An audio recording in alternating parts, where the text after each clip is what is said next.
अवधूत चिंतन श्री गुरुदेव दत्त श्री स्वामी समर्थ. नमस्कार, मी पूजा आपल्या चॅनलवर तुम्हा सगळ्यांचं पुन्हा एकदा खूप खूप मनापासून स्वागत करते. तुमच्या सगळ्या इच्छा स्वामी महाराज लवकरात लवकर पूर्ण करत ही स्वामींच्या प्रार्थना करते व आजच्या आपल्या व्हिडिओला सुरुवात करते. तर बघा, श्रावण महिना सुरू आहे व श्रावण महिन्यात येतं ते वरदलक्ष्मी व्रत. तर या वर्षी वरदलक्ष्मी व्रत आलेलं आहे आणि हे वर्षातून एकदा आपल्याला करता येतं. असं हे व्रत या वर्षी आलेलं आहे 8 ऑगस्ट रोजी, म्हणजे येणाऱ्या 8 तारखेला, म्हणजेच परवा आहे वरदलक्ष्मी व्रत. आता तुम्ही म्हणाल की वरदलक्ष्मी व्रत काय आहे किंवा वैभव लक्ष्मी वरदलक्ष्मी हे एकच आहे का? तर नाही, हे दोन्ही व्रत वेगवेगळी आहेत. वरदलक्ष्मी व्रत हे पूर्णपणे वेगळं आहे आणि वैभव लक्ष्मी व्रत हे पूर्णपणे वेगळं आहे. आता हे शुक्रवारी चालेलं आहे, कोणी कोणाचे वैभव लक्ष्मीचे व्रत देखील सुरू असेल, पण वरदलक्ष्मी व्रत तुम्हाला करायचं असेल तर तुम्ही करू शकता. वरदलक्ष्मी व्रत हे वर्षातून एकदाच करता येतं. वैभव लक्ष्मीचे आपण कसे 5, 11, 16 असे व्रत उपवास करत असतो, 16 शुक्रवार वगैरे. पण आपण या वरदलक्ष्मी व्रताला सकाळी आपण व्रत करायचं आहे, सकाळी संकल्प घ्यायचा आहे व संध्याकाळीच या व्रताचं उद्यापन करायचं असतं. असं हे व्रत वरदलक्ष्मी व्रत आहे. आता वरदलक्ष्मी व्रत कशासाठी करायचं तर तुम्हाला माहित आहे, माता लक्ष्मीला भगवान विष्णूंची सेवा प्रिय आहे व माता लक्ष्मीला प्रसन्न करून घ्यायचं असेल तर माता लक्ष्मीची उपासना, माता लक्ष्मीची सेवा, माता लक्ष्मीचे जे काही मंत्र स्तोत्र आहेत ते सगळे आपल्याला करायला हवे. अशी ही माता लक्ष्मीची अत्यंत प्रिय व अतिशय फलदायी असणारं हे वरदलक्ष्मी व्रत आहे. ते प्रत्येकाने वर्षातून एकदा करायचं असतं आणि हे भाग्य आपल्याला मिळतं. त्यामुळे आवर्जून हे व्रत करायला अजिबात चुकायचं नाही. या दिवशी उपवास करायचा का तर हो, या दिवशी उपवास करायचा आहे. दिवसभर फक्त तुम्हाला तिखट मीठ काही सुद्धा खायचं नाहीये. दिवसभर फलाहार करायचा आहे या दिवशी. समजा आता कधी कोणी कोणी निर्जळ देखील करतं, पण कोणाकोणाला डॉक्टरांनी सांगितलं असेल की बाबांनो तुम्हाला हेच खाऊनच करायचंय, किंवा कोणाला बीपीचा त्रास असतो, मीठ खाल्ल्याशिवाय त्यांना जमत नाही, म्हणजे जे ज्यांचा बीपी कमी वगैरे होतो, ज्यांचा बीपी कमी होतं त्यांना मीठ खाल्ल्याशिवाय जमत नाही, डोकं जाम होतं, डोकं दुखतं, तर अशा लोकांनी आपल्या तब्येतीची काळजी घ्यायची. तुम्ही तर खाल्लं तर चालेल, पण ज्यांना काही प्रॉब्लेम नाहीये त्यांनी खायचं नाही, फलाहार करायचा आहे. आणि संध्याकाळी देखील जो नैवेद्य तुम्ही करणार आहात त्या नैवेद्यात देखील कांदा लसूण टाकायचा नाही. कांदा लसूण वर्ज करायचा आहे. तामसिक जे पदार्थ आहेत म्हणजेच कांदा लसूण हे टाकायचं आहे आणि त्याच्या व्यतिरिक्त तुम्ही बाकीचे मसाले वापरून तुम्ही स्वयंपाक करायचा आहे. आता तुम्ही काय कराल काय नाही ते तुमच्या पद्धतीने तुम्ही त्या दिवशी नैवेद्याला करायचं आहे. नाही तर तुम्ही खीर वगैरे जरी केली तरी देखील चालते. बघा, आता दिवसभर उपवास करायचा आहे, तर आता ही पूजा मांडणी सकाळीच करायची आहे, संध्याकाळी करायची नाही. ही पूजा मांडणी तुम्ही सकाळी कधीही करू शकता. 10 वाजेपर्यंत तुम्ही पूजा मांडणी करून घ्या. 12 वाजेपर्यंत करा, जास्तीत जास्त 12च्या पुढे जास्त जाऊ नका, कारण ही पूजा मांडणी सकाळी करायची आहे आपल्याला, संध्याकाळीच उद्यापन म्हणजे संध्याकाळीच आपल्याला हलवायची आहे. अशा पद्धतीने आपल्याला त्याचं उद्यापन करायचं आहे. संध्याकाळी नाही हलवली तर तरी सुद्धा संध्याकाळीच उद्यापन करायचं आहे, दुसऱ्या दिवशी आपण हलवू शकतो. अशा पद्धतीची ही वरदलक्ष्मी व्रताची पूजा आहे. आता पूजा मांडणी करायसाठी काय काय लागणार आहे तर तुम्हाला जिथे पूजा मांडणी मांडणार आहात, म्हणजे पूर्वेकडे किंवा पश्चिमेकडे जिथे तुम्ही पूजा मांडणी मांडणार आहात किंवा तुमच्या देवघरात देखील तुम्ही मांडू शकता. कशा पद्धतीने तर तुम्ही चौरंग घ्यायचा आहे, चौरंगावर लाल रंगाचं वस्त्र अंतरायचं आहे, तुम्हाला चौरंगाभोवती रांगोळी काढायची आहे, घरामध्ये गोमूत्र शिंपडायचं आहे, सगळ्या घरातली सकाळची नित्य कामं असतील, देवपूजा वगैरे सगळं आवरून घ्यायचं आहे. आणि नंतर तुमच्या घरामध्ये माता लक्ष्मीचा फोटो किंवा अष्टलक्ष्मी माताचा फोटो असेल तर तो मागे मांडायचा आहे. त्या फोटोला आपल्याला फुल पाण्यात बुडवून घ्यायचं आहे. ओम महालक्ष्मी देवे नमः, ओम महालक्ष्मी देवे नमः, ओम महालक्ष्मी देवे नमः. फुलांनी फक्त असा पाण्याचा अभिषेक करायचा आहे. फोटो असेल तर, मूर्ती असेल तर मूर्तीला तामणात घेऊन माता लक्ष्मीच्या मूर्तीला अभिषेक करायचा आहे. तुम्ही श्री सुक्तम म्हणत म्हणत तुम्ही 1 वेळा, 7 वेळा, 11 वेळा किंवा 16 वेळा श्री सुक्तम म्हणून तुम्ही माता लक्ष्मीच्या मूर्तीला अभिषेक करू शकता. अभिषेक तुम्ही जलाने, पंचामृताने, दुधाने, साखरेने, मधाने किंवा हळदी कुंकुम तुम्हाला वेगवेगळे करून अशा पद्धतीचा अभिषेक देखील माता लक्ष्मीच्या मूर्तीला तुम्ही घालू शकता. किंवा मूर्ती नसेल, श्रीयंत्र असेल तर श्रीयंत्रावरती देखील तुम्ही अभिषेक घालू शकता. फोटो असेल तर फोटो पुजल्यानंतर तुम्हाला फोटोला वस्त्रमाळ घालायचे आहे, नंतर फोटोला हार वगैरे घालायचा आहे, हळदी कुंकू अर्पण करायचं आहे, थोडेसे तांदूळ अक्षता अर्पण करायचे आहेत आणि नंतर गणपती बाप्पाची पूजा करायला घ्यायची आहे. गणपती बाप्पाची मूर्ती असेल तर गणपती बाप्पाची मूर्ती तुम्ही तिथे ठेवू शकता. नसेल तर तुम्ही सुपारी म्हणून गणपती बाप्पाची पूजा तिथे करू शकता. गणपती बाप्पाची मूर्ती देखील तामणात घ्यायची आहे आणि अथर्व शीर्ष म्हणत म्हणत तुम्हाला अभिषेक करायचा आहे. तुम्ही 1 वेळा म्हणा, 7 वेळा म्हणा, 11 वेळा म्हणा, तुमच्या इच्छेने. 1 वेळा जरी म्हटला तरी देखील चालणार आहे.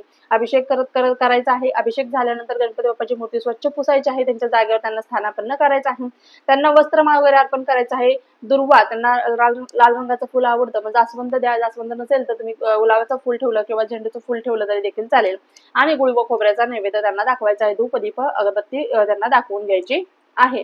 नंतर कलश स्थापना करायची. आता कलश स्थापना कशी करायची बघा, बरोबर समोर मधोमध माता लक्ष्मीच्या फोटो समोर किंवा मूर्ती समोर तुम्हाला गव्हाची रास घालायची आहे. गव्हाच्या राशीवर तुम्हाला हळदी कुंकू टाकायचं आहे. हळदी कुंकू अर्पण केल्यानंतर अर्पण झाल्यानंतर त्याच्यावरती एक कलश ठेवायचा आहे. आता कलशामध्ये काय भरायचं, कलशामध्ये पाणी भरायचं का, तर नाही. कलशामध्ये तुम्हाला खंडित नसलेले अशा पद्धतीचे तांदूळ भरायचे आहेत. काय भरायचं आहे, तांदूळ. कुठेपर्यंत, त्याच्या कलशाच्या कंठापर्यंत तुम्हाला व्यवस्थित तांदूळ भरून घ्यायचा आहे. पाण्याने गच्च असा भरलेला नारळ तुम्हाला लागणार आहे, तो नारळ घ्यायचा आहे आणि तो नारळ तुम्हाला वरदलक्ष्मीचं रूप म्हणून तुम्हाला तो नारळ त्या कलशावरती ठेवायचा आहे. कलशाला खालून वरती अशी 5 हळदीची, 5 कुंकवाची बोटे किंवा स्वस्तिक काढून घ्यायचं आहे. नंतर तुम्हाला त्याच्यात जसं की तांदूळ भरलं त्याच्यावरती नारळ ठेवायचा आहे. नारळाची तुम्ही सजावट तुम्हाला पाहिजे तशी करू शकता. तुम्ही देवीचं रूप देखील त्याला देऊ शकता किंवा तुम्ही नुसता नारळ ठेवलात तसा मळवट भरल्यागत तुम्ही मळवट जरी भरलात नारळाचा तरी देखील चालेल.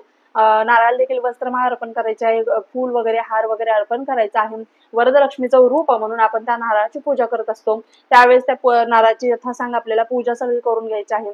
आणि पूजा ज्यावेळेस होते तुमची पूजा वगैरे सगळी मांडणी करून झाल्यानंतर तुम्हाला तिथेच बसून वरदलक्ष्मी व्रताची कथा ऐकायची आहे किंवा कथा वाचायची आहे. जर तुमच्याकडे वरदलक्ष्मी व्रताची कथा किंवा पुस्तक नसेल तर मार्केटमध्ये सहज उपलब्ध होतं.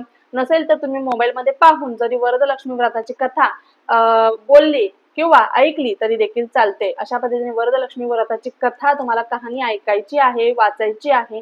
ते झाल्यानंतर 16 वेळा श्रीसुक्तम बोलायचं आहे, 1 वेळा नवरत्न मंत्राची घ्यायची आहे आणि आपल्या कुलदेवतेला अजिबात विसरायचं नाही. आपल्या कुलदेवतेच्या नावाचा देखील जयघोष करायला विसरायचं नाही. आपल्या गुरूंना विसरायचं नाहीये.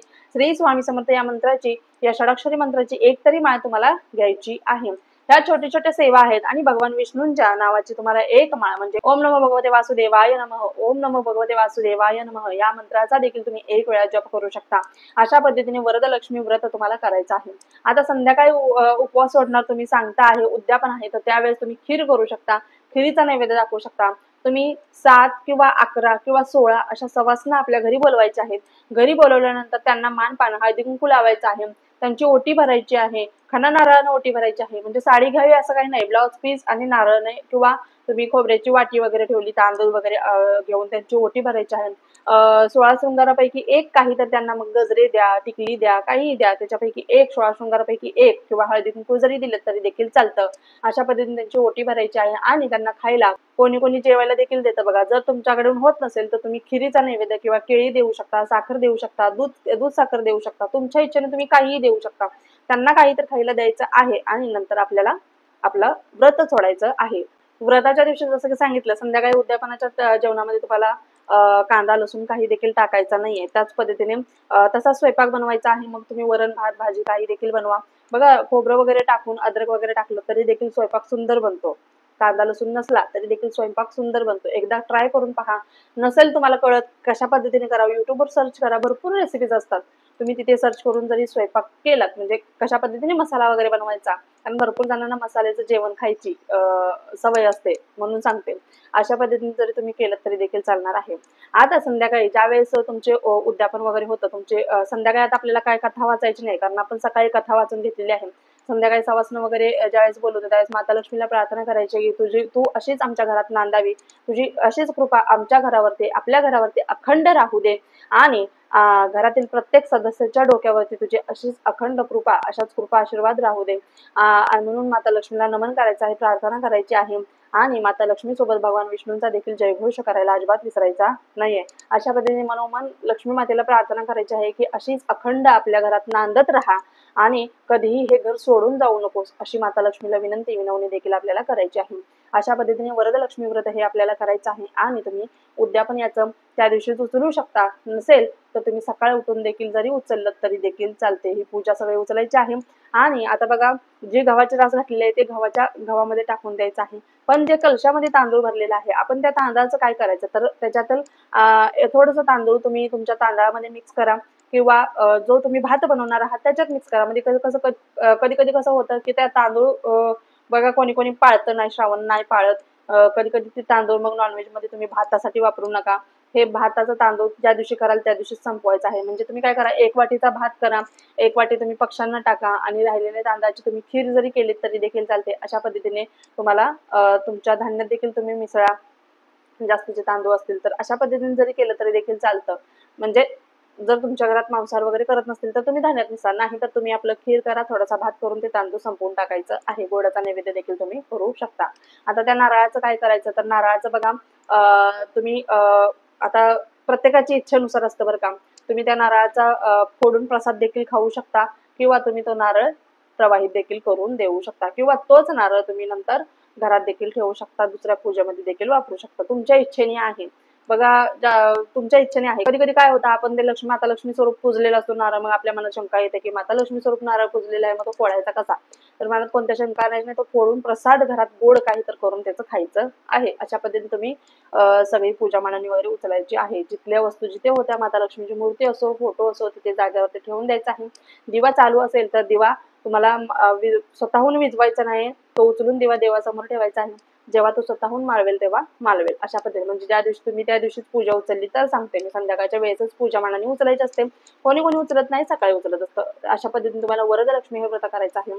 स्क्रीनवरती तुम्हाला फोटो दिसतच असेल, पण अशा पद्धतीने तुम्ही वरदलक्ष्मी व्रत हे वर्षातून एकदाच करता येतं आणि घरातील पतीच्या दीर्घायुष्यासाठी, घरातील सुख समृद्धीसाठी हे व्रत करायला अजिबात विसरायचं नाहीये. व्हिडिओ आवडला असल्यास व्हिडिओला लाईक करा, शेअर करा, सबस्क्राईब करा. पुन्हा एकदा भेटू अशाच एका नवीन व्हिडिओ सोबत. तोपर्यंत झालेली सेवा स्वामींच्या रुजू करते. श्री स्वामी समर्थ. धन्यवाद.